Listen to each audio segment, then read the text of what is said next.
Wala po ba siyang double tap to wake or sleep na function?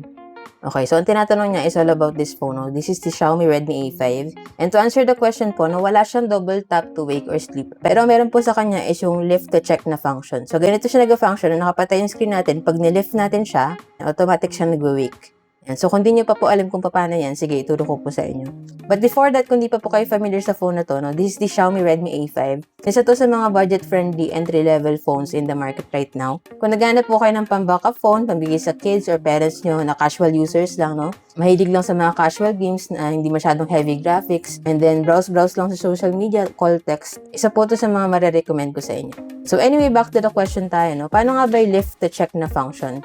So madali lang po yan, no? Punta lang po tayo sa settings. And then dito, hanapin niyo po yung system. Dito sa system, hanapin niyo po yung gestures. Then, makikita niyo dito yung lift to check phone. And kung naka-turn off pa po sa inyo yan, i-turn on nyo lang siya. And then, pag naka-turn on na po yan, gagana na po yung function sa phone nyo. And as you can see, nung nilift ko po siya, automatic na nag-turn on yung screen niya. Kung interested din po kayo sa ganitong phone, check nyo na lang po dyan sa Yellow Basket. Dyan ko nabili yun sa akin para same quality and legit store din yung mapagbilan nyo.